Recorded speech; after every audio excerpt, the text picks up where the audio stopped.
to the mist-covered banks of the Hudson Valley, and all across the globe, the signal drifts through the night.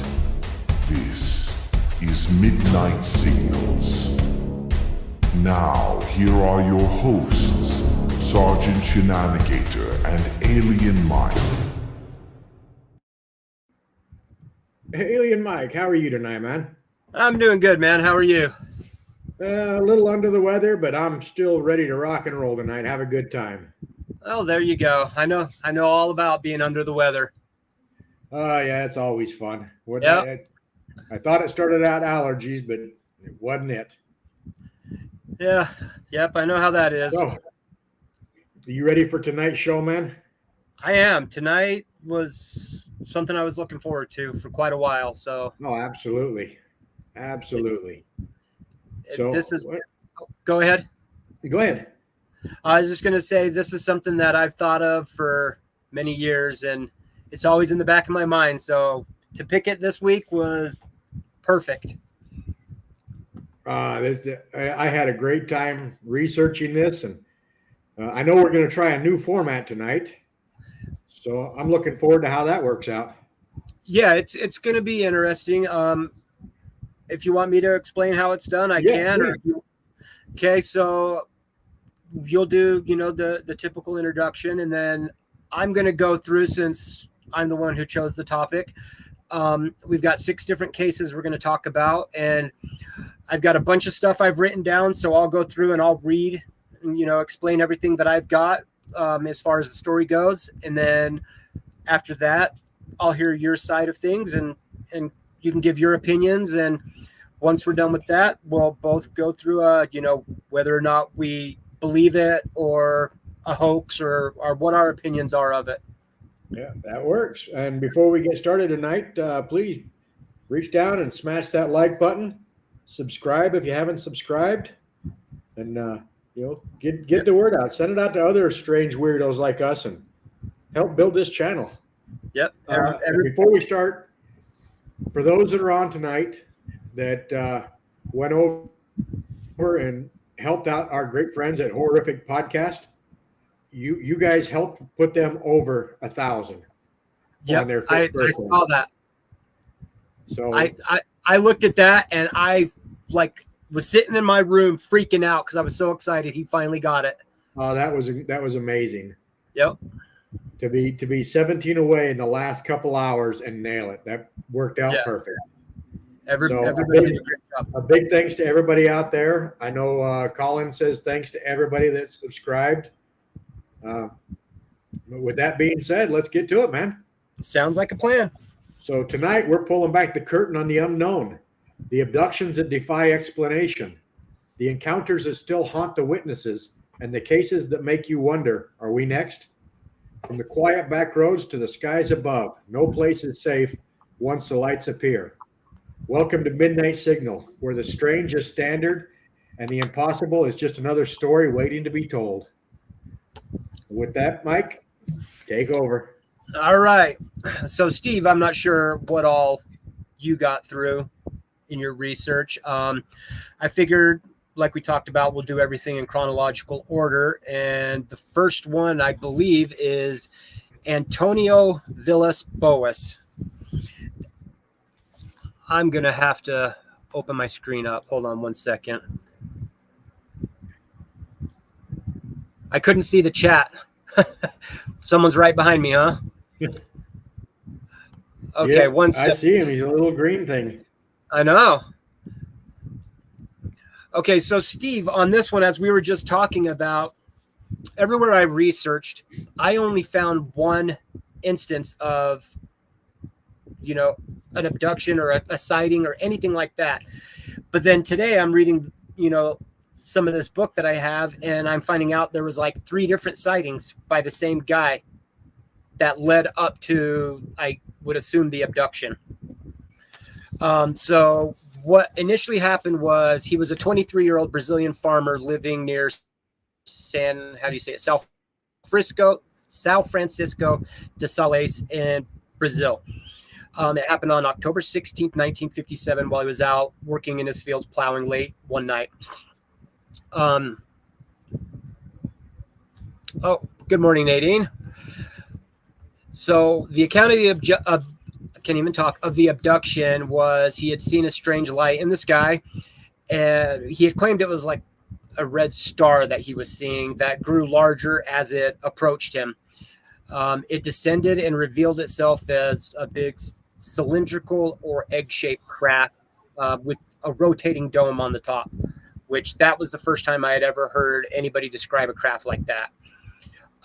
He said he tried to escape, but his tractor wasn't fast enough, and the engine had failed on him, so he was kind of screwed. Small humanoid beings wearing tight gray-like suits and helmets grabbed him, pulled him inside, and inside he reported being covered in a strange goo, gel-like substance, and he was subjected to a bunch of medical tests. And one thing I found that was interesting was blood was drawn from his chin. I had never seen any other stories where they took it from his chin or from anybody's chin. He says that after the examination and all the medical tests, a female humanoid creature appeared, came walking in the room. He described her as very attractive, long, whitish blonde hair, large blue eyes, very pale, typical, small pointed chin. And according to him, they had sex, and he thinks that it was for the alien human hybridization that they do. After all that, they apparently they gave him a tour of the craft and showed him a bunch of strange symbols and drawings, and then about 4 hours later he was released. I did find it interesting. They said that after everything was said and done, he later developed symptoms of which were similar to radiation poisoning. I'm not sure if you saw the same things in your research. I did. He was complaining of nausea, weakness, skin lesions. Yeah, and this was another one of those. I had never seen that before in any of the research I have ever done on any abductions where they complain of that. So I found that interesting, and maybe I'm just not looking in the right places. So I guess when I saw that, I was the same. You never heard of these on a lot of the cases. Nope. But it kind of leads me to believe that there are more than just one race of aliens that are coming here, and that could be why. Yeah, and I actually forgot to. Oh, here it is, right here. I'll have to look through it at some point, but I have a book on different alien species or extraterrestrial species, and they talk about that specific. Well, the description he gave of the woman, they explain. Or they describe them, and they have a name, and I don't know what it is off the top of my head. I can't remember either. Yeah, I mean, I can look it up. But what I found interesting about this is through years and years of research, I've read about this, but I don't remember it. But it, predated the next one we're going to talk about, the Hill one.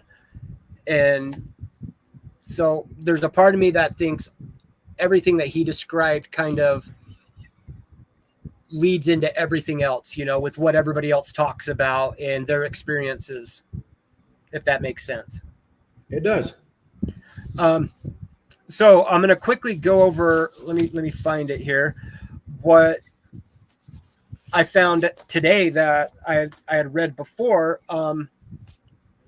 Let me find it real quick. It's from this book, the UFO Abduction book by Brad Steiger. I don't know how you say his last name. Brad Steiger. Steiger. Okay. So according to Antonio, he first saw the UFO through his bedroom window one night after his family had a party on their farm. He described it as being like the light of a car lamp shining downward in the darkness. Him and his brother, Zhao, I believe is how you say it, watched the light penetrating through the slats of the shutters, moving toward the roof, then shining down between the tiles. About 9 days later, the strange light came back and found Antonio again a second time while he was plowing the field with the family tractor. Again, his brother witnessed the light, and it was so bright it hurt his eyes. On the next night, October 15th, 1957. And this is what was confusing, because everywhere we looked, it was October 16th. But in the book, which another gentleman from England had translated everything that Antonio wrote down, and it came back as the 15th of October, is when they say the egg-shaped thing came back. So I found that interesting that I couldn't get a specific date on when it actually happened, if it was the 15th or 16th. Yeah. And when you brought that up, I know you said that he saw it from within his house, but then everything else you read was the 16th, and he was out working his fields at night. Yeah. And the book says the 5th. So it's, I almost don't know what to believe on it. And there are a lot of abductees or witnesses that the stories do change, so you have a hard time knowing if it's an actually legitimate story or not. Yeah. On this one, I mean, I know while it was many years later, Roswell was still on everybody's mind. Right. The space race was building up. The Cold War was in. I mean, the Cold War was going strong. Yep. I don't know. This one's a little bit hard for me. It is for me as well. I mean, like we were talking about earlier, there's a part of me that believes it, because that's where, a lot of other stories that are saying the same things that he's saying. So there's a part of me that believes it, but there's also a part of me that doesn't. And when you take into consideration the fact that they lived in a small town in the middle of Brazil in the 50s, where they didn't really have the connection to everything like we do. Yeah, I'm kind of with Nadine on this one. I need to open my tab up 1 second. Yeah, exactly. And let me see if I can. Well, while you're looking that up, the only reason I keep leaning towards possibly believing this one is because of the 50 other reports throughout that area to the police of strange lights. Yep. Well, the other thing that leads me to believe it says it right here in Brad's book. British researcher Gordon Creighton translated the accounts of this incident. And so there's that part that says, somebody who has no connection to this at all is going through and reading all the reports of it. There's a part of me that does, but I'm kind of on the fence about it, to be completely honest. I don't know. I think the only reason that we even chose this one when you were picking the topics this week was because it was the first actual recorded case. Yeah. Yeah. So it's not as big as the rest we're going to talk about tonight, but it was the first. Yeah.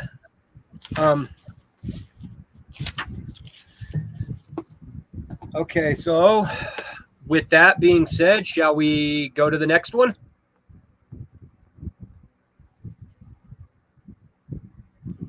Oh, excuse me. Sorry. Not a problem. Yeah. Yep. I think we should. Well, before we go to the next one, I'm going to go ahead and just be on the skeptic side. Okay. I know he may have had an experience, but once the press picked it up, I think he may have started embellishing it. Yeah. Everything I read, it was like he was abducted, and that was it. Then the press. Yep. You're cutting out a bit, Steve. Yeah, it could have been. That's quite common in cases like this. Yeah. Real quick. I don't know. I think I'm very skeptical on this one. Yeah.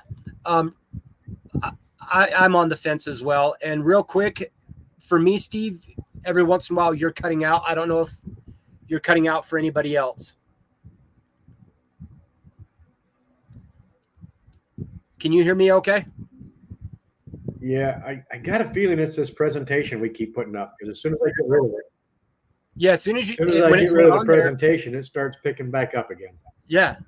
So maybe what we can do is you'll put it up for a minute and I'll talk, and then we can take it down. And so then, we're not going to put the presentation up until we figure this. Yeah, let's do it that way. That works. Yeah, everybody's saying that I'm cutting out. Oh, I'm not. So, Okay, so let's leave it off. You're still good. Okay, so let's move on to Betty and Barney Hill. Okay, whoa, why do I not have it in my list? 1 second here. Let me pop this up.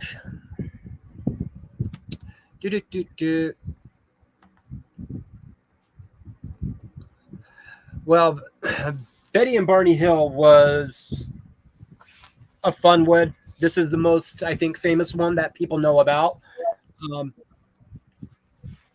So let me make sure I have all my dates correct. Cut me off if I've gotten anything messed up. Okay, so yeah, it was one of the most famous and earliest widely publicized alien abduction cases ever. It's often called, they say, the flagship of UFO abduction stories, because it really sets the tone for how everything abduction-wise followed afterwards. It happened September 19 through the 20th of 1961 near Lincoln, New Hampshire. It was Betty Hill, who was a social worker.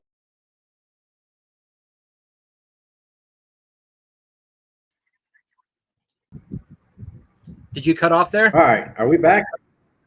Oh, my Wi-Fi just shut down for some reason. I was talking the whole time. Did everybody else hear what I was saying? Yeah, no, it froze on everything, and then my Wi-Fi shut down. Well. Nadine, could you hear me okay? Or anybody else? Sakona? I'm thinking honestly that Sakona said she heard everything. Okay. So yeah, we're not going to be putting that presentation back up till I figure out what's wrong. I don't understand it, because we're doing it the same way we've been doing it. I know. Maybe we have to send a message to Streamlabs again. I think I'm going to start looking at OBS Studio and switch over. That works for me as well.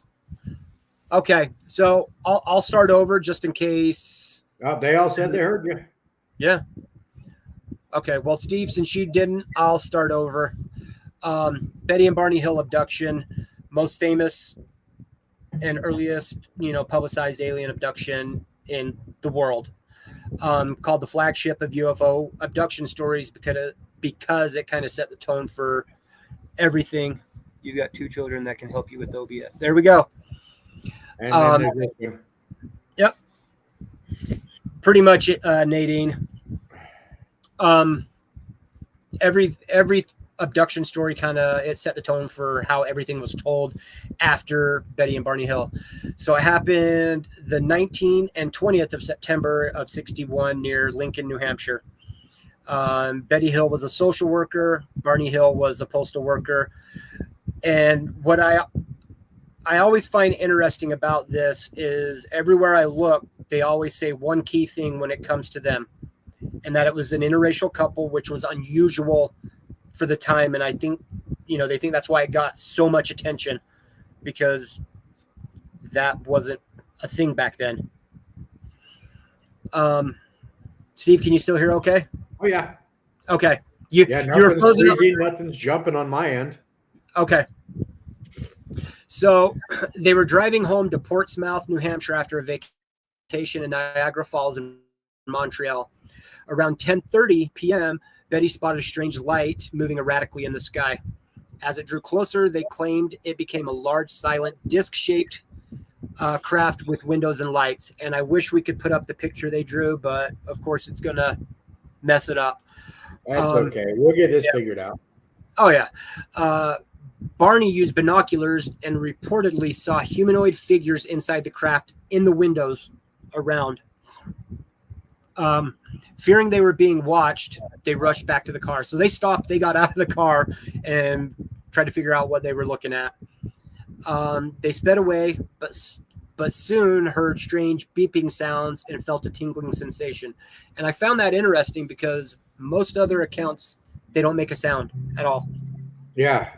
And yeah, everybody says it's just silent.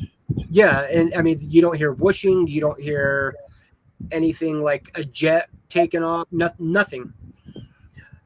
The tingling sensation, yeah, that's pretty common from what I've seen. After this, they experienced a period of missing time, which was about 2 hours they couldn't account for. Once home, they noticed odd things. Betty's dress was torn and had weird pink stains all over it. Barney's shoes were scuffed. Their watches had stopped, never started working again. Betty began having vivid dreams of aliens performing medical exams, and didn't know why she was having these dreams. In 1964, it was, excuse me. Alec joined us. Hey, Alec. Well, what's going on, buddy? They play that Close Encounters of the Third Kind music. Yeah, they. There you go. 3 years later in 64, under hypnosis conducted by Dr. Benjamin Simon, both Betty and Barney separately described being taken aboard the craft and undergoing physical, like medical examinations by small gray beings with large eyes. So the typical gray that you see. Their descriptions that became the standard in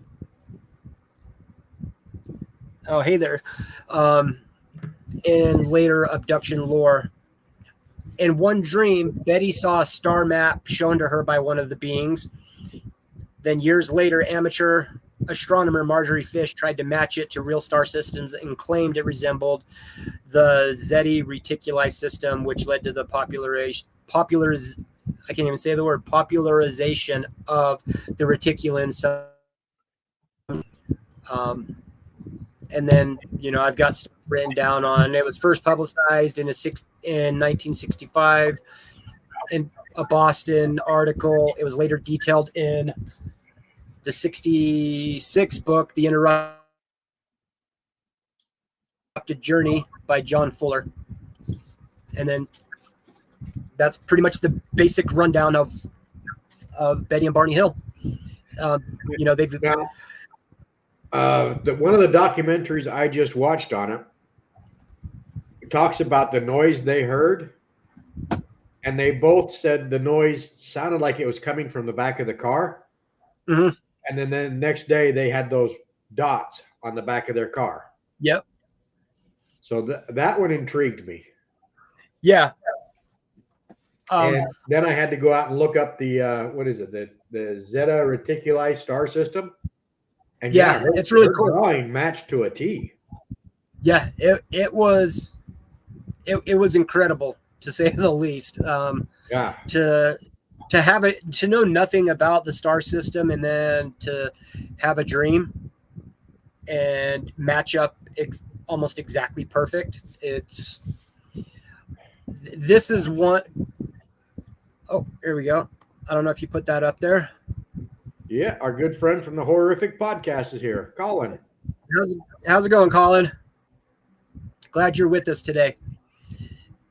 This is one that I 100% believe in, to be completely honest with you. I believe 100% in it. I really do. Yep. But in later life, Betty started losing her mind and started identifying street signs and stoplights as UFOs. Yeah, she did. And while I believe it, that kind of, for the skeptics, that takes credibility away. Yeah. I think the reason, like one of the main reasons that I do believe in it is kind of what I said at the beginning, that every time they're brought up, the fact that they're an interracial couple in the 50s is brought up. And that's what gains so much attention. And living in southern Georgia for as long as I did, and knowing how bad it can be in interracial couples, a lot of them don't want that attention. So in my mind, why would they want to bring more attention to themselves and negative attention to themselves when they're just trying to live a happy married life? I tried to watch the actual movie with James Earl Jones. I couldn't, because it was focused too much on the interracial. Yeah, for quite some time. Yeah, and granted, that was a thing that was brought up all the time in the 50s. I don't care to watch it, honestly. I don't. What it didn't, it played off.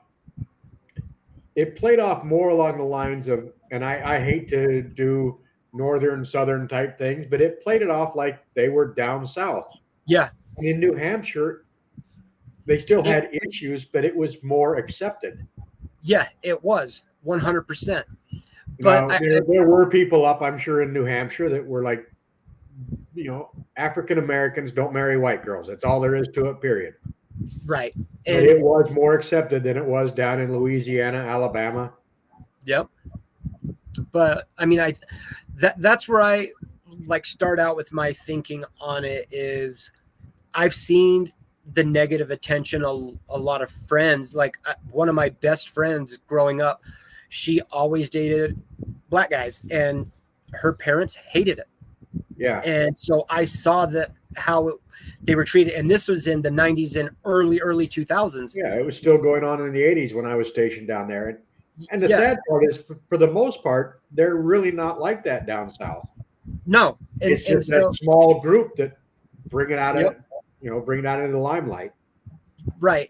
And so going off of that and knowing how people are, that's why I tend to believe the story, because with all the negativity you can receive just because of who you're married to, you wouldn't want that for absolutely no reason. Yeah. And I know that Barney, he wanted to keep it quiet for that reason. Yep, exactly. He was okay with the locals knowing his story. He spoke about it here and there. Yeah. But he did not like going national like he did. No, and it was because Betty wanted to. And like you said, it makes sense, because later in life she turned into kind of a nut job. She saw it everywhere. Yeah. She just lost her dang mind. It could have just been age, because as I get older, I realize I'm getting a little bit more crazy. Yeah, I think we all are. Yeah. But the thing, you mentioned the missing 2 hours. Yeah. But the one thing the documentary brought up is they were missing the 2 hours, but when they came to, they were 35 miles away from where they were, still in the car driving. Right. And that's actually, I'm glad you brought that up, because I forgot to say that, because I've seen that it's in the book here. So, I mean, I believe the story, but I think parts of it may be embellished, because I just don't know any way you would still be in the car and driving. Yeah. But for both of them separately to admit that when they went into hypnosis. Yeah. That they don't remember that 35-mile stretch. They were missing, 2 hours? Yeah. And the car was still rolling at the speed limit. Yeah. One of two things happened is that they were just, I as a truck driver, I've done it where I'm driving through Kansas, and the next thing I know, I'm in Colorado. Yep. I know I didn't kill anybody. Yep. So it's either that or their car was abducted too. Yeah. And I have honestly heard that, essentially abducted, that they were controlling the car as well. And almost like a remote control car, just Yep. to say the least, And you know. And as far as Betty, I agree with Nadine. PTSD. I'm sure that had a big effect on her. yeah, I can't even, all these stories that we're going through tonight, I can't imagine how I'd react if it happened to me. no, I'm always the first guy like Alien Mike here. Hey, please come take me. But when it happens, yeah, what do you really do? that's something else. And I'm not sure if I've brought this up or not, but I've got a friend here that for a long time I didn't believe him. I hadn't even spoken to him at that time. I didn't even meet him at that point. But it was through a mutual friend that told me he was abducted, and that's why he started doing what he does now. And he wants to come on the show and talk about it. I would love to have him on the show. Yeah. So, and I'm going to put him on the spot. I want Alec on the show too. Yeah, 100% Alec. So yeah, I think there are things that don't, I can't say don't line up, but don't make sense with, you know, for example, the car. Yeah.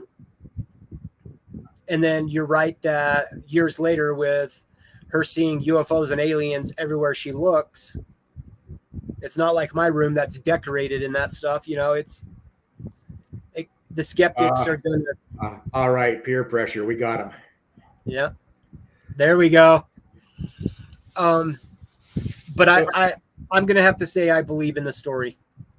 I'm with you. And here's my take on it. I believe the story. I believe Barney 100%. Yep. Because Barney told the story and then was quiet. I think Betty started adding to it. I believe her story. I believe everything that happened to her. But then there's a certain point where things just, you know, are progressing because she's liking the limelight. Oh, yeah. Barney did not like the limelight at all. No. And I could be wrong, but didn't they undergo hypnosis regression therapy, however you say it, multiple different times? Hypnosis, something like that. Yes, they did. And they both came up with identical stories. Yeah. And at 2 separate times, 2 separate locations. They were not together when they did it. Yeah. And so in a situation like that, there's always the possibility that they, you know, could talk and say, okay, well, and, you know, come up with a story together. But once you're hypnotized, do you tell the same story? Yeah. And that's the thing. I've never been hypnotized. I don't think I could be, but so I don't know my thoughts on it. When I first started looking at hypnotism, I pictured the county and the state fair hypnotist that was having you know, quack like a duck on stage. Yeah. And I never bought that. No. But then I started looking into like the self-hypnotism, and that was what Madame Ophelia was talking about, where you can start doing remote viewing and things like that. So I believe in therapeutic hypnotism, but not the fairground hypnotism. Yeah, so it's almost a deep meditation. Yeah. To a degree. Okay. Oh. Sorry, my phone's going off now. But yeah, this is always a fun story to read on. It's just so overplayed that it's one of those that I can only hear about so many times. Then it's like, okay, I know the story and it paved the way for everything. I'm done with it. But it was one that had to be talked about. So because before we go on to the next one, I'm going to give everybody out there a chance. What do you guys think about the first 2 stories? You know, do you believe Antonio? Do you believe Betty and Barney? You know, and while we're waiting for those comments, if you're ready to go ahead on to the Pascagoula abduction. Okay. All right. Where have I got it at? Right there.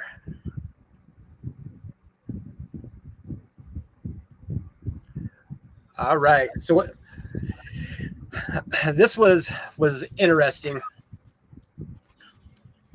So in all my research, it says it's also one of the most famous, which I find funny because they all say it's one of the most famous. But when you look at the top 10, this is one of them. I believe the hills, but not the fan fiction. Okay, there you go. So one of the most famous and eerie UFO abduction cases in the United States. It took place on the evening of October 11th in 1973 in Pascagoula, Mississippi. So the witnesses were Charles Hickson, who was 42, and Calvin Parker, who was 19 at the time. Both of them worked as shipyard workers who had gone fishing along the Pascagoula River after work. While fishing, the two men claimed that they suddenly heard a whirring or zipping sound and saw it glowing. So far, the consensus is Antonio, no, Betty and Barney, yes, or possibly. Okay. So they saw a glowing oval-shaped craft about 30 to 40 feet across, hovering nearby. From the craft, three strange beings emerged. And now, maybe you found something different, but in all my research, everywhere I saw it says they emerged. It doesn't say the craft landed, they walked out. It says they just appeared. The one thing that I did find that varied from that was they emerged from the forest and floated across the lake. I saw that too. Now, see, this is where talking about alien abductions gets a little tricky because everybody has their form of telling it, and so you never really, unless you're hearing it from the horse's mouth, you don't know. Yeah. And I mean, take the first one that we talked about, and the dates were different. So the beings were roughly 5 feet tall, gray, wrinkled skin, carrot-like protrusions where ears and nose would be, which I thought was absolutely hilarious. And we had a picture of it. But if you guys haven't seen it, you need to look it up. They had claw-like hands resembling pincers, a slit-like mouth, and no obvious eyes. They moved in a mechanical robotic fashion, which I thought was rather interesting. They both said they were paralyzed but conscious at the same times. The beings floated them into the sky. Is it me, Alec?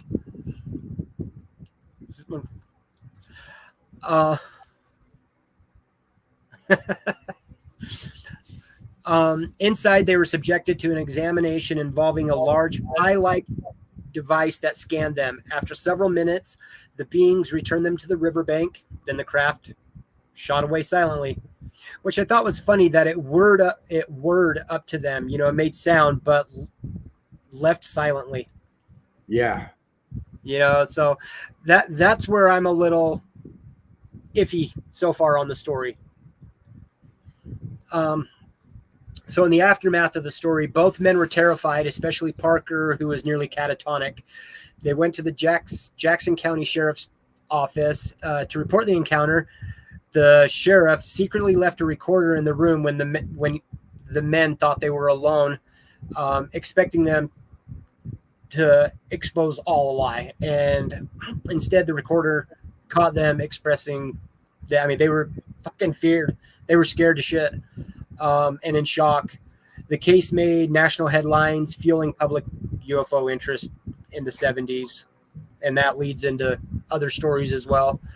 They ended up having polygraph tests that supported Hickson's account, though skeptics don't believe in it because anybody you ask, you know, you're going to get a different answer on polygraph. Something they're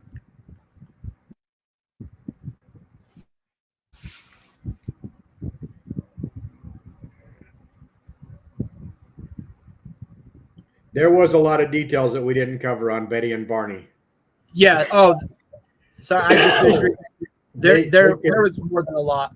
They could be a show all on their own, but it's been done to death. Yeah, and Hydra, that's why, because we're doing 6 of them, so we decided to do 5-10 minutes on each one. Lilith has joined us. Hey, Lilith. Oh, hey, how's it going? That make it seem much. Okay, where was that?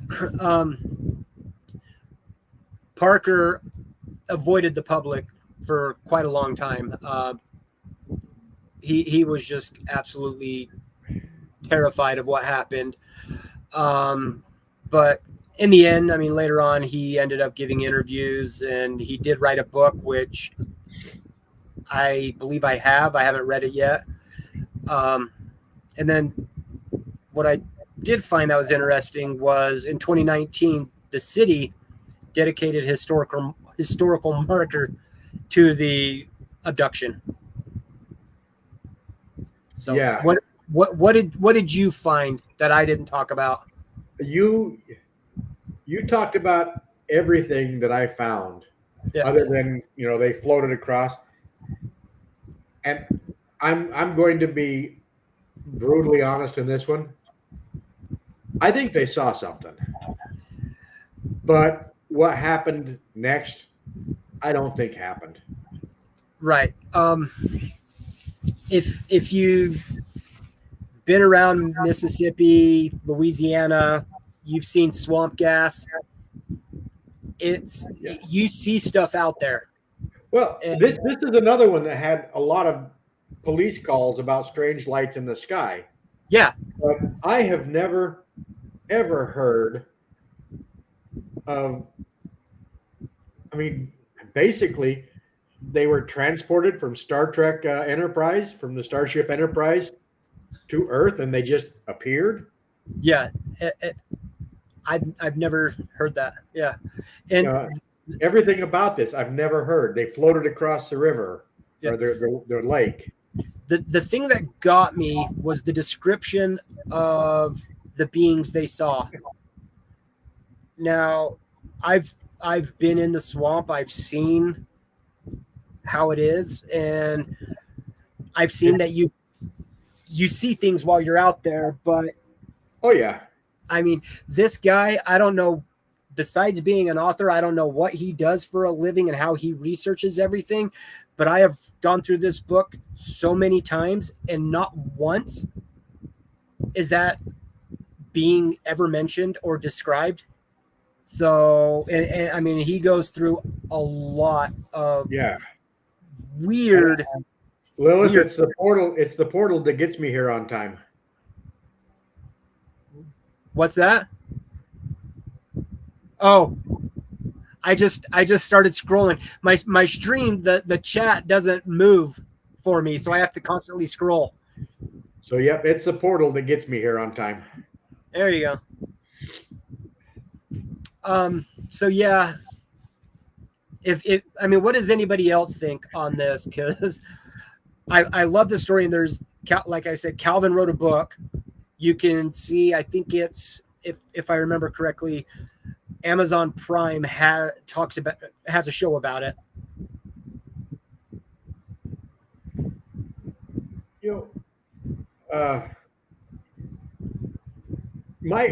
Alien Mike and I have talked about this a couple of times. We both have trouble believing in a lot of these abductions. I like the catch and release analogy, though. That's perfect. Yeah.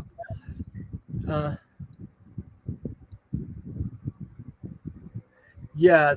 The thing is, like, my buddy that I'm going to have on eventually, I believe people go through stuff, but there's always a part of me that believes and a part of me that says, why? Why? What is the point of an advanced civilization coming here and taking us and probing us and doing, like... Oh, excuse me. I didn't mean to do that. Not a problem. So, I mean, I believe everybody experiences things in their own way, but there's always that part of me that wonders. Yeah. So, Yeah. and then I guess a lot of it is because there are too many people that say stuff just to get attention. All right. Nadine's got a good response to horrific podcast. It's I wouldn't not. want to keep a lot of humans either. Messy, noisy. Yeah. There you go, Lilith. Why? That is always my problem. Like my buddy, I honestly, I don't know his exact story. I've never asked him. And I want to know what it is, but for a long time, I just thought, no, I didn't believe it. And then as I started doing more research and getting really into this, a lot of times I do believe it, but I want to know why. What's the point of it? So anybody else wants to add to that? Oh, yeah. Alex got one coming up. All right. Mine's not loading. Come on. Yep. Ask myself why with a lot of things. Yep. So Honestly, as far as this one, I want to believe something, but I can't. I can't believe a thing. No. This one, no. That they saw something, whatever it is they saw, but I don't believe that they were abducted by any means. But that's only, yep. But I want to know. It's a great story. I think it would be a great blockbuster alien movie. Yeah. And I think the reason it hits on the top 6 is because of how weird it is. Yeah. And I guess the description they gave, and that's what, because nobody's heard of it. So I don't know. It's just, excuse me. Honestly, no. Nadine says we are just bugs to them. That's possibly true. We're like the sharks that we tagged and send back out to the ocean. They got to come check and replace the batteries once in a while. Yep. All right. After Pascagoula, that would be. This next one is the one that got me interested. The Allagash? No, the next one I believe is Travis Walton, isn't it? Actually, I think it is 76, 75. Yes, it's Walton. This was the one that got me interested in alien abductions. Yeah. I like the analogy they made. I can't even see on my screen here. Hold on one second. Let me pop that open. That's perfect. Yep. Yeah. I'm just thankful the aliens are not like I was when I was a teenager with the magnifying glass. Yep.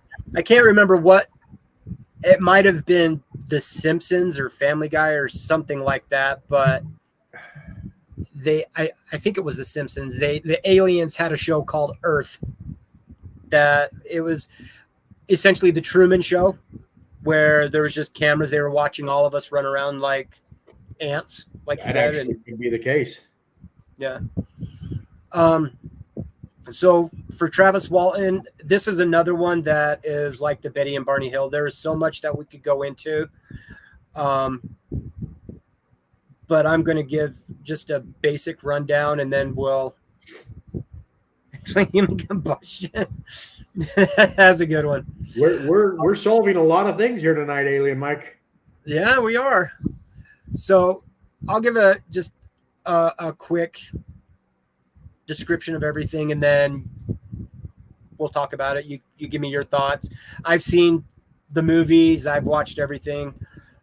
So Travis Walton, this one I think is, it's said one of the most controversial.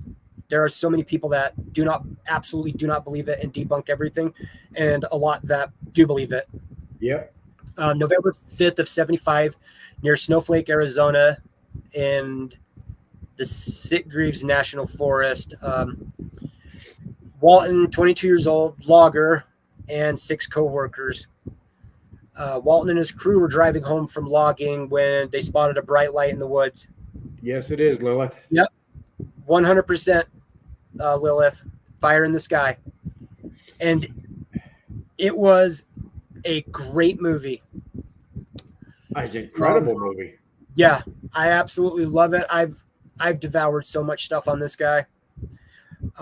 So they were driving home from a logging job when they spotted a bright light in the woods. Walton got out of the. Yeah, I agree with Hydra. They changed it quite a bit. That's why I actually watched the documentary on it as well. Yep. And yeah, you can see where they changed. Oh yeah. Hollywood, they've got to make it a blockbuster. Yep. But I mean, you are 100% correct. The movie is trash, but I absolutely loved it. Yep. I love stuff like that. So, they spotted a bright light in the woods. Travis got out of his truck to investigate, what was going on, and saw a large glowing disc-shaped craft hovering above the clearing in the woods. As he approached, a beam of bluish, greenish light shot from the craft, struck him, knocked him to the ground. His coworkers, so 5 coworkers, terrified, or 5 or 6, 6 coworkers, terrified, fled the scene, but which I thought was rather funny and interesting at the same time, because they see it happen, and as coworkers and friends, you would want to run to whoever it happened to, but at the same time, you're going, no, fuck that, and you're leaving. Yeah. But they returned shortly after and tried to find him, but he was gone. Yeah, you're right. If you're coworkers and friends, you would want to run over and see what's going on. Right. But at the same time, your brain is processing this going, it doesn't make sense. Nope. And honestly, like you said before, we joke and say, okay, come on, take me, get me off this godforsaken rock. But there's also that part that if you saw that, you would be scared shitless. Yeah. And wouldn't know how to react to it. Not to compare it to a fire, but if you and I are walking down the street and there's a house on fire and you hear something our instincts might be to run in and try and save them, but it makes sense in our mind. We've seen fire before. Right. But a floating light with a beam coming down, that doesn't compute. Yeah. So I mean, if I was in that situation where it was me that was knocked down, you better damn well come get me. But I know you're going to run. I mean, that's just how it is. I mean, I get it, but it made me laugh. So later when he woke up, he claims that he woke up inside of the spacecraft. He described humanoid beings with large heads and big eyes, similar to the classic gray aliens.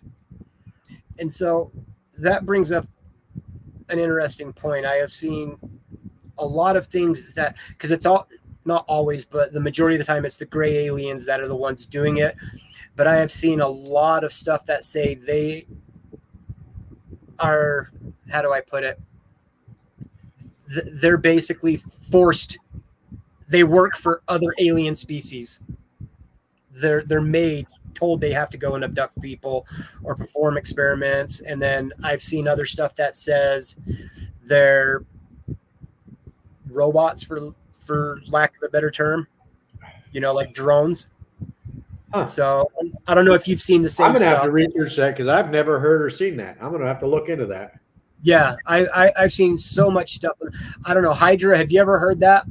I know you read a lot about this stuff as well. But it was I mean, I don't know if I believe in that, but it was interesting to see it, definitely. So that's kind of like our first episode where you were talking about Bigfoot possibly being sentenced here. Yep. And Bigfoot is not. I think it was compelling. It may not match up. Yeah, I think so. I mean, it definitely portrayed the horror side of once you're in that ship. Yeah. I mean, you brought up a good point. The Bigfoot thing, I have a hard time with personally, but the coolest story I ever heard was that Earth is the prison and they're criminals, and so that's why we see UFOs, is they're dropping them off. Equivalent of a set of not their actual form. And see, I've heard that too. That it's not them. That's just hell they wear. Bless you. So I always find it interesting because most of the stories that I run into, everybody. Yeah, not a problem. It's always the classic gray alien that you hear about. So he was in a room where he felt disoriented and he was strapped down on a table. Steve, are you moving or are you frozen? No, I'm moving. You're frozen. Oh, you're frozen to me and I'm moving. No, you're frozen to me. But I can hear you, so we just keep going. Perfect.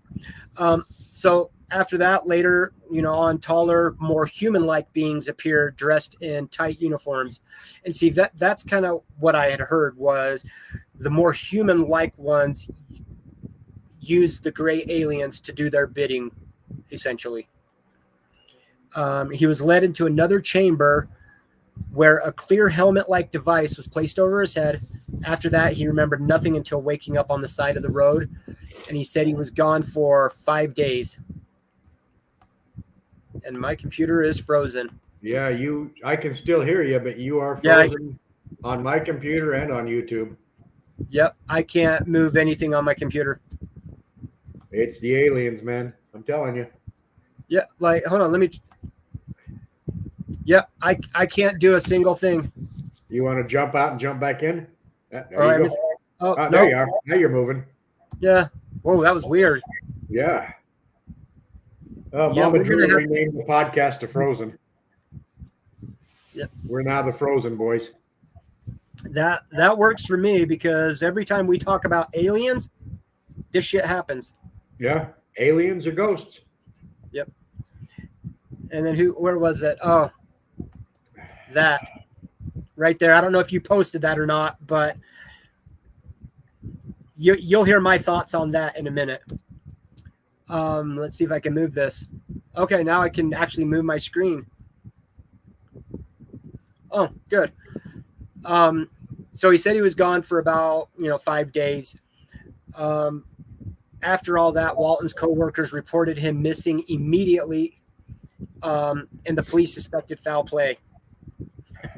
They flipped the frozen switch. Yep. And I figured out our problem, Mike. What's that? Colin did. Oh, tinfoil hats. That's we why. Forgot our tinfoil hats. That probably was getting us tonight. Yeah, we've got to start remembering that. Damn it. All 6 men. All 6 men took polygraph tests and passed when they said he was taken by a UFO. One of them was inconclusive, so that's not a pass. Well, he was inconclusive, but I went back and I looked at the FOIA Act request. Okay. He was inconclusive because he was deemed uncooperative because he was afraid of them finding his criminal past. Yeah, that's right. I remember that. Yep. I mean, I know there's other things like if you use any type of substance, that can cause it as well.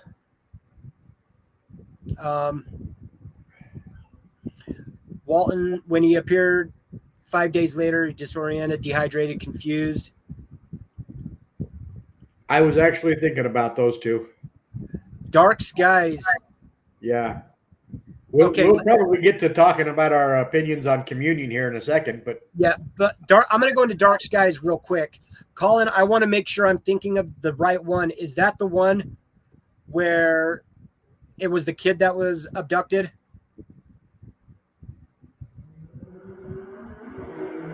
I think that's the one that I'm thinking of. That the in the house, like the birds are hitting the windows and stuff and dying outside the house, and then kind of what I'm thinking too. But well, he'll say yes or no in a minute. So the case quickly, became national news, feeding into, again, the UFO craze of the 70s. He wrote a book called The Walton Experience, which I unfortunately haven't read, but that's the one that was, adapted into Fire in the Sky. Yes. Yep. Yeah, that movie was there. There's another one too that's similar that reminded me of as well. Yeah, and this is, along the lines of what Hydra said. The movie dramatized the whole entire, abduction part. Yeah, I knew it was in the area, Lilith. I didn't realize how close it actually was to where we are. Yeah, it was really, really close. Kind of makes me want to go out to those woods for some reason. Yep. Skeptics, of course, suggest it was either a hoax or a hallucination, pointing to, usual skeptic stuff like money or attention. And then on the flip side, supporters say the consistency of all the witnesses and the polygraph results and all that, and the fact that Walton, said the same thing. He continued with his stance on it for decades, makes it a strong case. On this one, we may disagree on this one. I 100% believe it happened. And the polygraph is the reason why. I don't know if you've ever done a polygraph, but I have. I haven't. And they are hard to beat. I know the skeptics say they're easy to beat. Yeah. I was polygraphed by an FBI agent, and before anybody starts freaking out, no, I wasn't a criminal.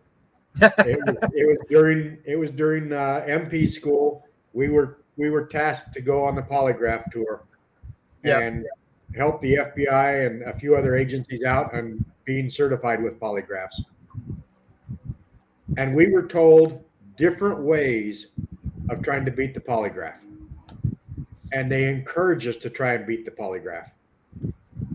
But it's damn near impossible. And I failed so miserably. Mm-hmm. So all the skeptics that say, well, the polygraph, they can be beat or, anything like that. It's the polygraph that got me. However, if he actually believes that he was abducted, let's just say through hypnotism that suggestion was placed in his mind. Right. Then yes, he would pass a polygraph because he truly believes it. But I can't picture somebody going out and hypnotizing him and saying, all right, you were abducted, you spent 5 days in an alien ship, describe the whole thing, and then dump him somewhere. That just doesn't make sense to me.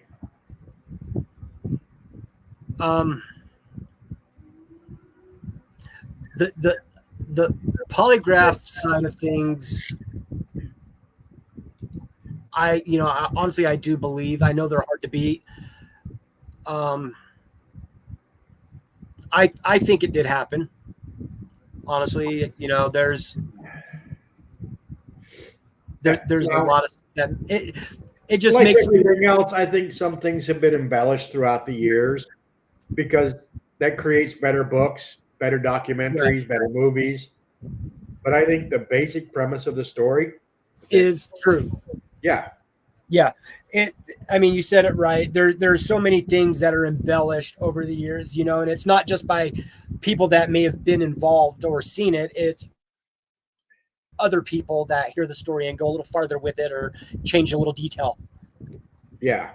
So, but the basics, if you're changing a detail here and there, You know, it wasn't all red lights that were flashing underneath. They were red and green. Okay, embellish that.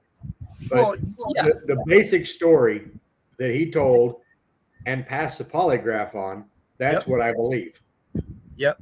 And I know with a lot of cases where it's complete and utter bullshit, they find out it is because they always change stuff in it. And Yeah. he stuck to the same exact thing the whole time. Still sticking to it today out on the UFO circuit. Yep. And I read the book he wrote, or maybe it was articles that he's written for his newsletter or podcast or whatever. But since that time, he's taken more polygraphs and passed them every single time. Yep. There exactly. Chinese whispers change details over time. Yep. If it is this movie, there's a movie on. I think it's on Amazon. It's called Bob Lazar in Area 51. Yes. And I believe Walton was on that. Yes, he was. Okay, so I'm thinking of the right movie. And I mean, this movie wasn't released that long ago, and he comes out and he talks about everything, and it's all exactly the same. Nothing has changed. Yeah. And you can see he's older now, and he is adamant that all this he doesn't care. If you don't believe him, he don't give a shit. Nope, not at all. And so he's not there to try and change your mind. He's just telling you his story. And so I think that's one of the things that really makes me believe, because just like Lazar said in the movie, he goes, what the hell do I have to gain from saying this stuff? People ridicule me and, give me a hard time, or worse. I really don't care. I don't benefit from it.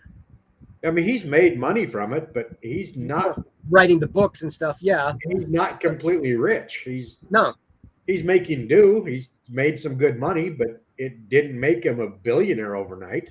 Yeah, exactly. So yeah, I believe in it. So, all right. So we've done 4 out of the 6 now. So I know the consensus on the first 2 was no on the first and possibly on the second. So what's everybody's opinion on these next 2? The Pascagoula and Travis Walton. No, Allagash. Oh, yeah, we did that. Sorry. Allagash is coming up next. Yeah. Going up to my daughter's neck of the woods. Yep. I actually had to find the distance between her house and the mountain range they were on. What is the distance? It's a couple hours. Oh, that's not too bad. Yeah. Yeah, I love reading about Walton, but that's also one that, like Betty and Barney Hill, that's been done to death. There's so much out there, and I've read and watched more than I can say. But I'll be honest with you, Travis Walton, I've watched so much. He wasn't even included in my research this week. Yeah. I honestly, I didn't really. I pulled up a few things to have the basics. Yeah. Yeah. But all right. Nadine says they're credible. Yep. All right. Well, let's get into the Allagash abductions.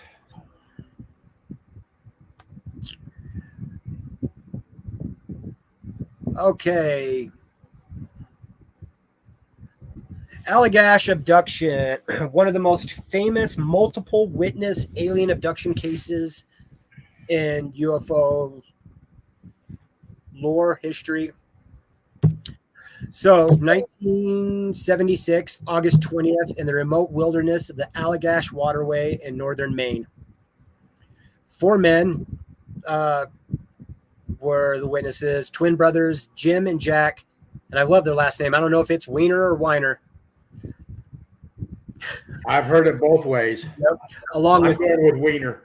All right, that works for me. Along with friends Charles Foltz and Chuck Rack. They went on a nighttime fishing trip during a camping vacation.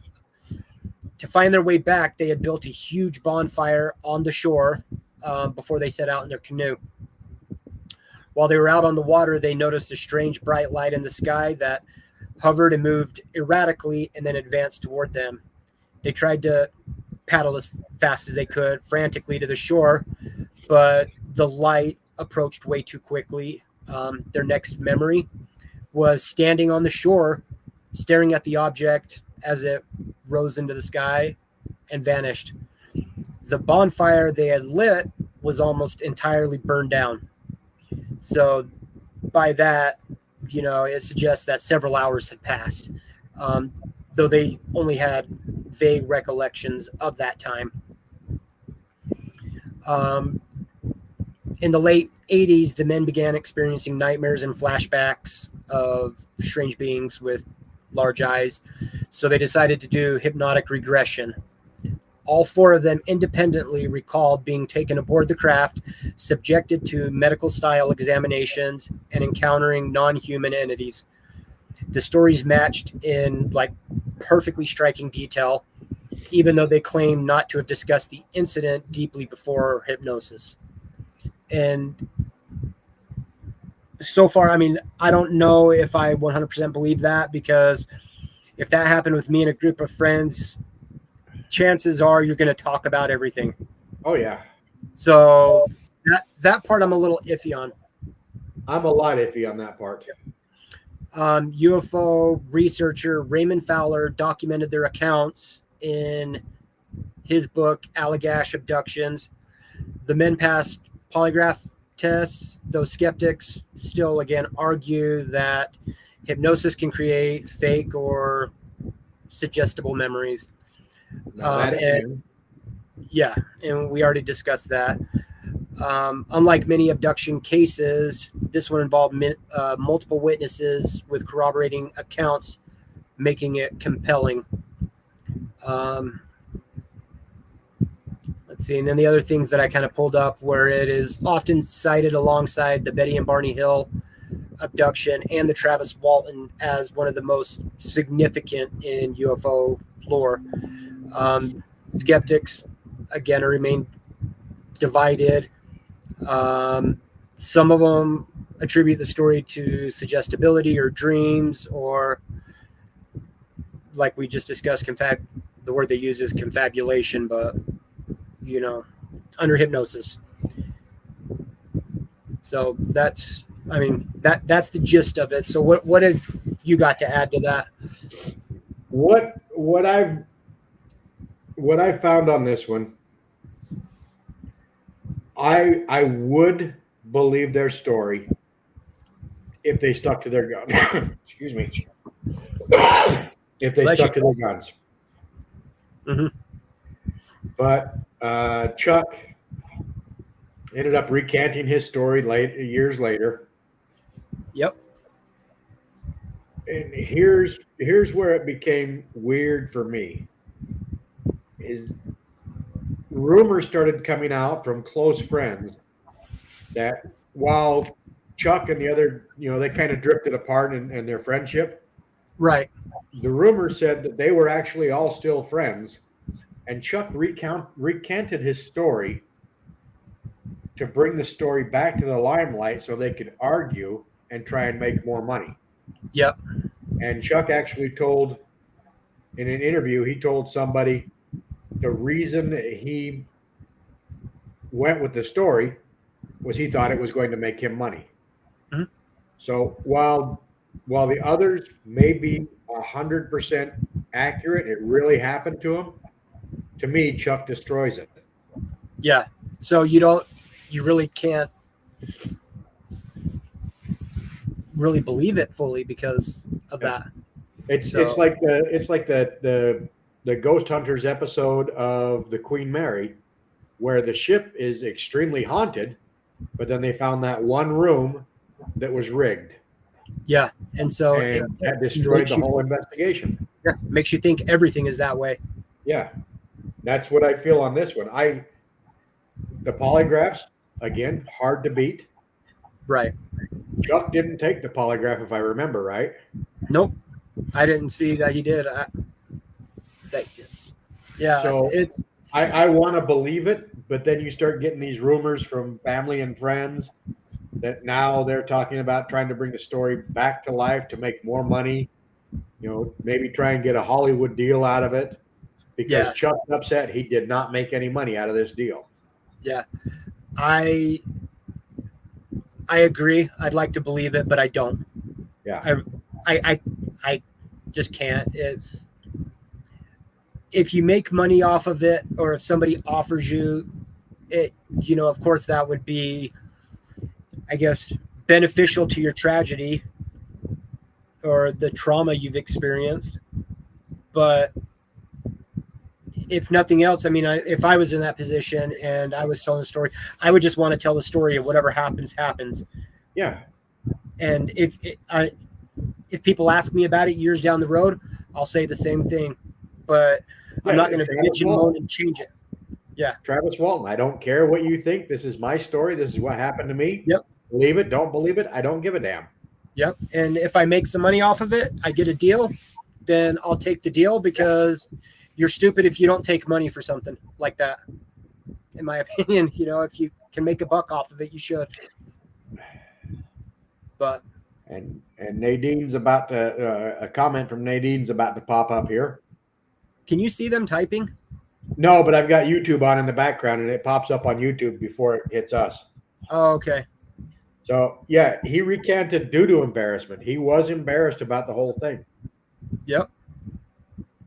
But then he tried to get back into it to make more money. And completely failed. Yeah. And, like you said, I don't know how hard it is to get to work after. Yeah. When you hit the public limelight. Yeah, well, I mean, because back then, take you to work. Yeah, but they were also art students. They weren't going into. None of them wanted to go into marketing. They wanted to go into being an artist. Yeah. Well, I mean, if that happened this year, people would just be like, oh, okay, it's talked about all the time. Stuff like that happens all the time. They're talking about it in the government to everyday people. But in the 70s, it was still kind of taboo. You said you were abducted. You were just a nut job. Yep. So after coming out, Nadine, after coming out on something like this, the only way you're going to make money is to go on the UFO speaking tours. Yep. Get a deal from Hollywood for your story. I think that's what really hurt him, is nobody really picked their story up and ran with it like he wanted. Yep. No, they weren't. So that's my thoughts. That's been my thoughts all along. And I think that's why it hits one of the top 6 is I think most people believe it's absolute utter crap. Yeah. And he lied about most of it. Had all 4 of them stuck to their story, they probably would have made money. Yep. Somebody would have picked up the story and created a book or a movie. Yep. But by one turning around and saying it didn't happen, and then the rumors popping up, well, I'm saying this to cause more controversy so we can sell more items. Yep. That kind of just destroys all of it. Yep. You lose all credibility right there. Do I think up in the remote area of the Allagash Mountains that it could happen? Oh, yeah. Absolutely. 100%. The nearest store, I think, was 75 miles away. Mm-hmm. They were in the middle of nowhere. So, I believe that it could possibly happen in that area.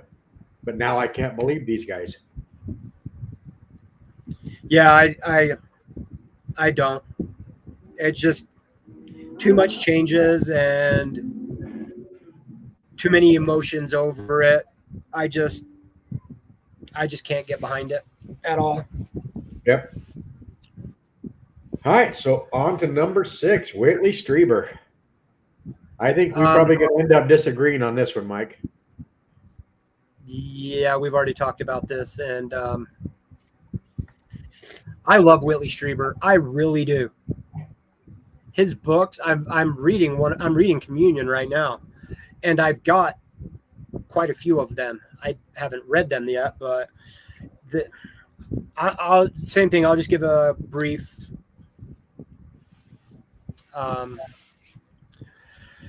So the abduction experience. So again, I'll make this quick. He reported being taken from his cabin. I don't even have the dates on here. Holy crap. Oh, no, December of 85. While staying at his cabin in upstate New York, he claimed to have experienced a traumatic encounter with non-human entities. He reported being taken from his cabin during the night by strange beings. The most iconic were the so-called visitors, including the now familiar gray alien archetype, large head, black eye, slender body, but also other strange forms like short, stubby, stocky beings, and even one resembling a robot-like figure. Yes, I wish that our presentation would work, because that he's got some really good drawings on there. Yeah. Hold on one second. Okay.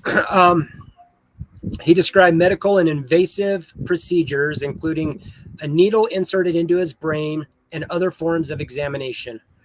The event was accompanied by a profound sense of terror and violation, but also a strange fascination. He initially suffered from memory gaps and anxiety and nightmares, leading him to seek hypnosis therapy to recover more details in the aftermath. Hold on one second. Hey, Jordy, can you please stop? I'm sorry about that. His 1987 book Communion became a bestseller in part due to its eerie cover artwork of a large-eyed alien, which helped shape modern depictions of grays, which I absolutely love the cover artwork for it. Since he's, written numerous books on the subject. I love you. One second.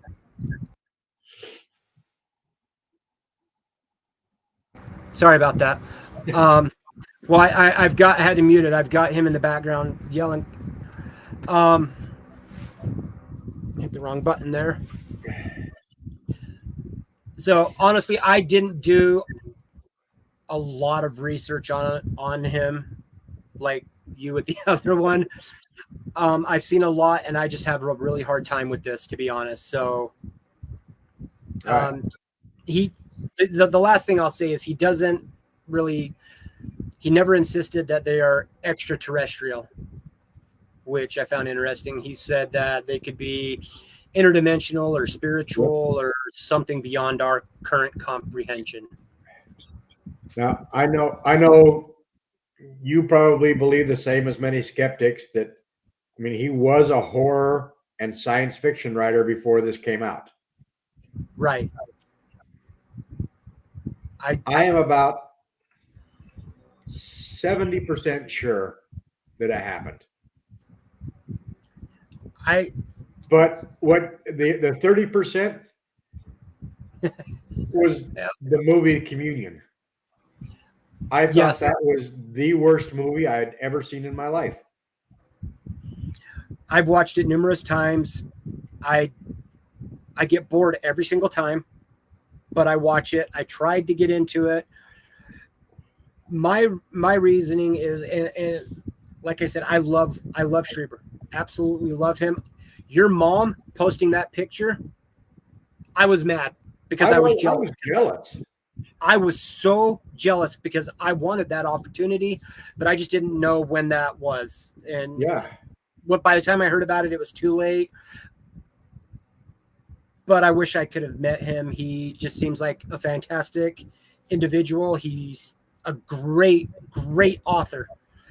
But I think the fact that he was a horror sci-fi author and he wrote a lot about all this different stuff, there's such a strong part of me that thinks he made it all up just to gain more notoriety and more publicity. That could be. And popularity. But at the same time, we're talking 1985. Right. That was the same time that the Hudson Valley Lights are going on. Yep. And like I said, like Lilith brought up earlier, he is not that far away from where I am in the Hudson Valley. Which there's a lot of stuff that happens there. A lot. Yeah. And I didn't believe his story until I moved here. And then I started seeing and hearing this, seeing what's happening now, hearing the stories from other people who experienced the Hudson Valley Lights. That's when it all started coming together that maybe this is possible. Yeah. But at the same time, maybe it's the Hudson Valley Lights that inspired the book. Right. And see, I mean, I've been to the Hudson Valley numerous times. I absolutely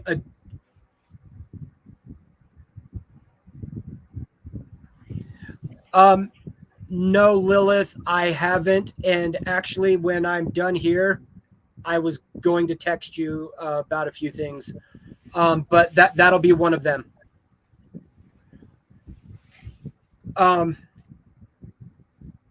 I've been there numerous times, as you guys know, and I absolutely adore the place. I love it so much. And I've always gotten that magical yet eerie feeling about being in the Hudson Valley. And I know stuff happens there, but I don't know it to the extent you guys do. I don't live there, so I haven't heard the stories from all these people. I've heard it from, you, Lilith, and a few others. So if I did, maybe that would change the way I view it. But yeah. I'm not taking away from Whitley, because everything else he speaks about, he is very knowledgeable. Right. But yeah, I'm only 70% convinced that it happened out here. And only because of the area. Right. And if you go off of that alone, the area, yeah, I could see that happening there. Yeah, the area, the time frame, it all matches up. But at the same time, yeah, it could be the inspiration. Right. I don't know. It's just everything else. I have always thought that,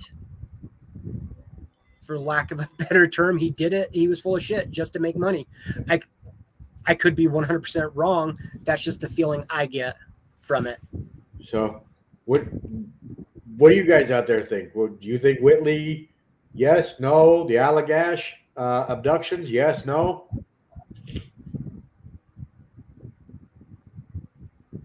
I mean, Whitley's definitely one that I think even the UFO community is split 50-50. Yeah. I'm in a lot of groups and have talked to or read quite a few things about it. And it's always split from everything I see. I'm going to have to check out this book on cat magic. Yeah, I am too. I've never heard. I don't have that one at all.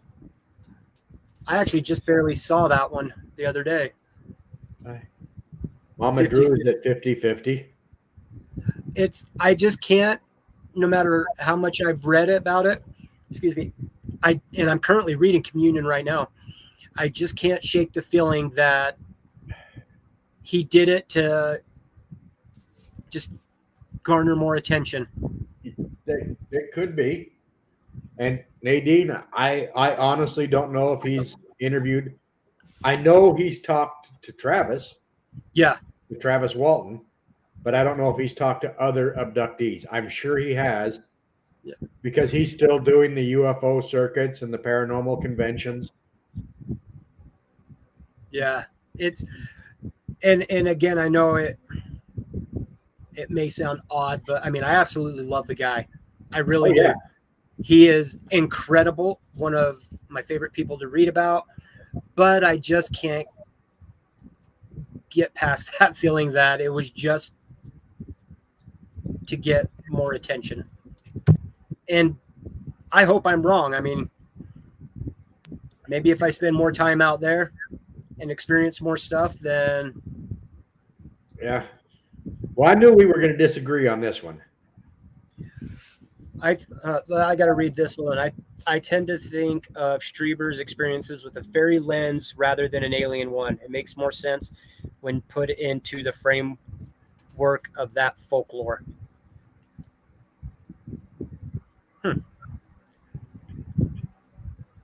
And if it really helps with book sales. Oh, yeah.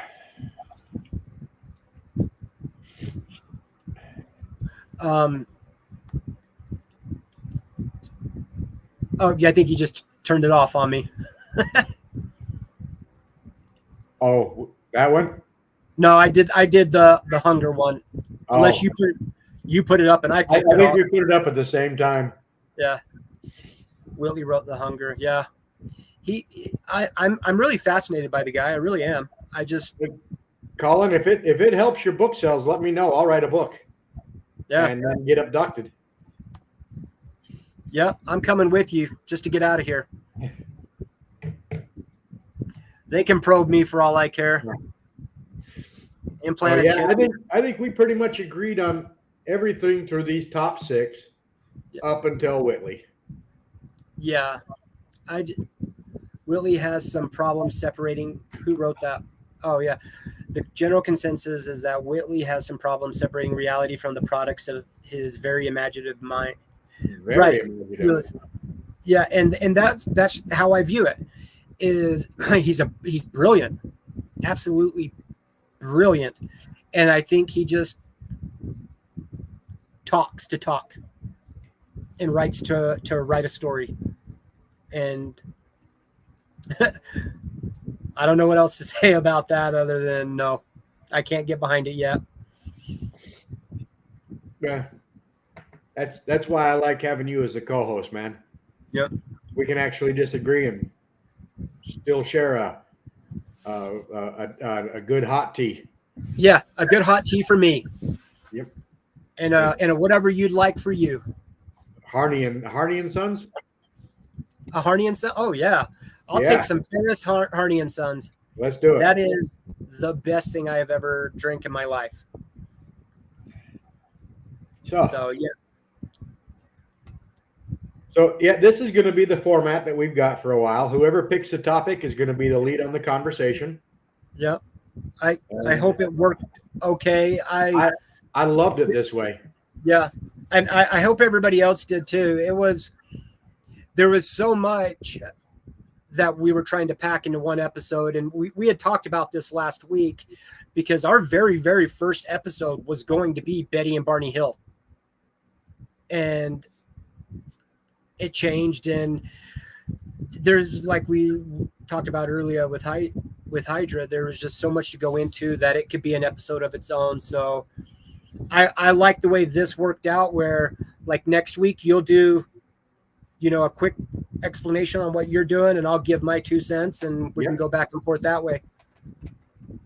Yep. So I thought he seemed like he was having too much fun being interviewed. That is the 30% that makes me a non-believer in him. Yep. He just is. It's almost like it's for show. And so, yeah. But, if it's for show, he puts on a great show.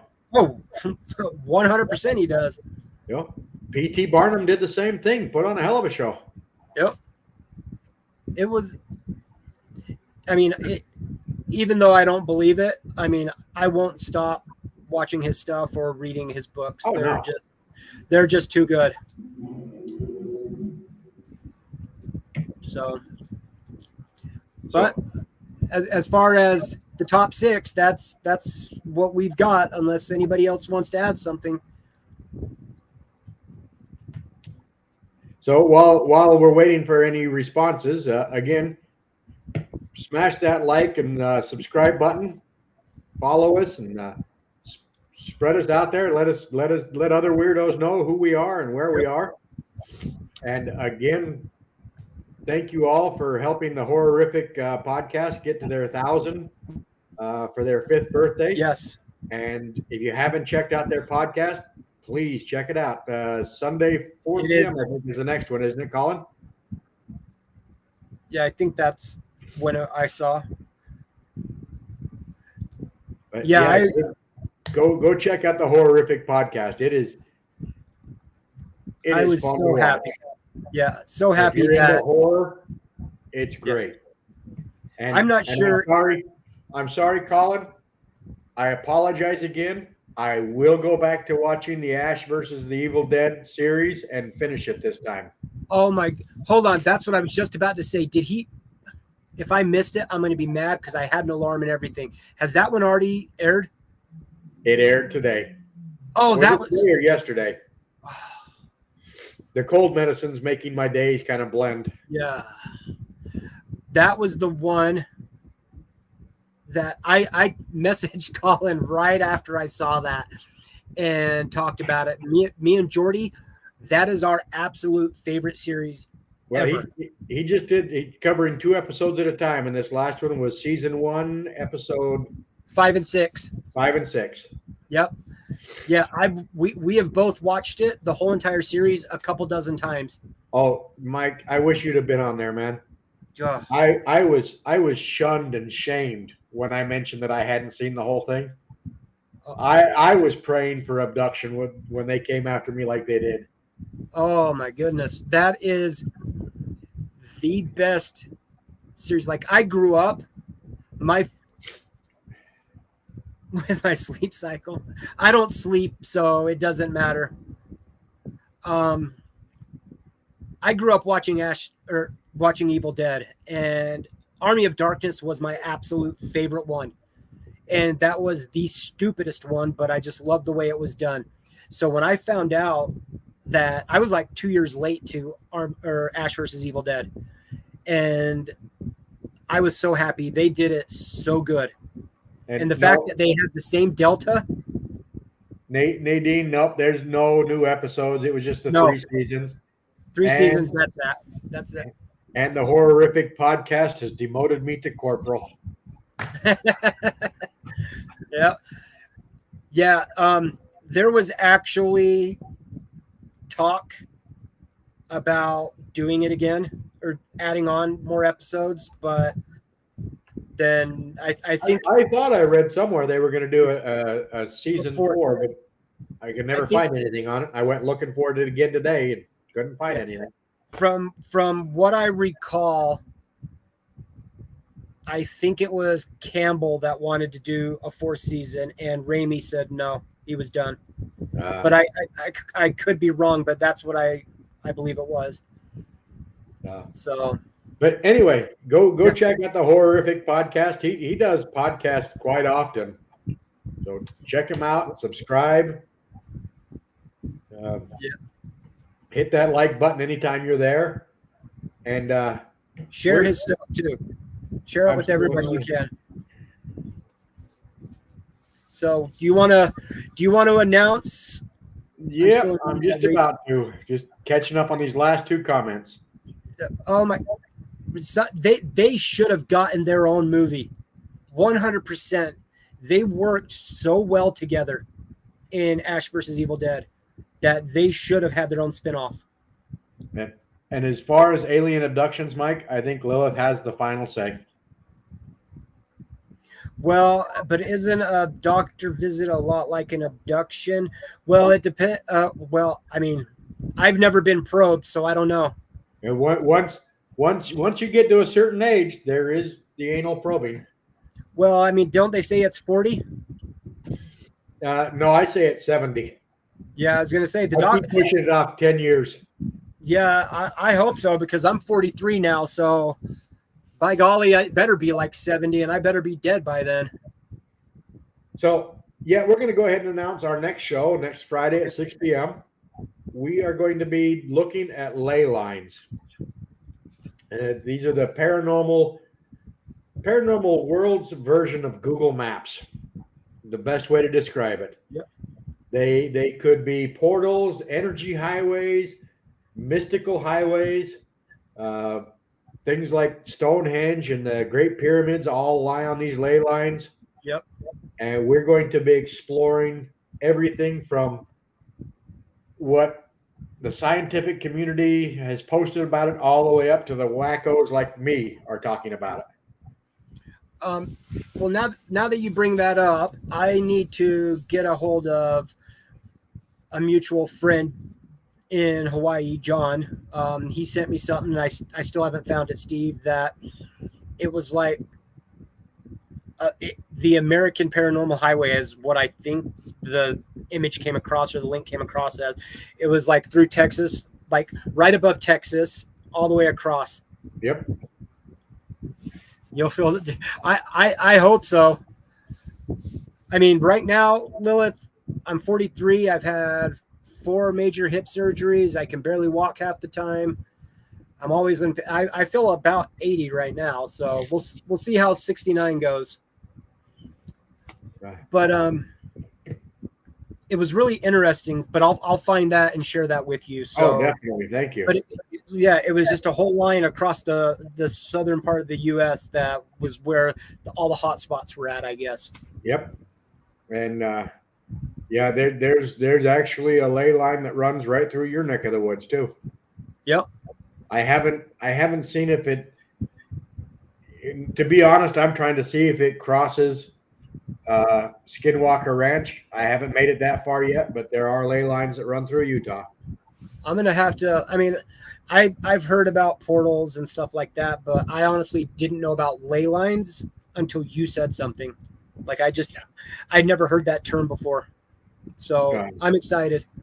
Yeah, it's going to be a lot more alien talk, I'm sure of it, because a lot of UFOs are associated with ley lines. And tune in next Friday, and if you do happen to investigate this, bring your ideas too. Yeah. You got anything else, Mike? I am, other than what you said, like, subscribe, share with everyone, make fun of us, don't like us, I don't care. Just get it out there so everybody can see, and I appreciate everybody being here tonight. Absolutely. We love every one of you guys when you show up here. We love you when you don't show up, but yep, it makes us happy to see the chat going crazy and you guys being entertained. So yep. We'll see you guys next Friday. All right. Have a good one.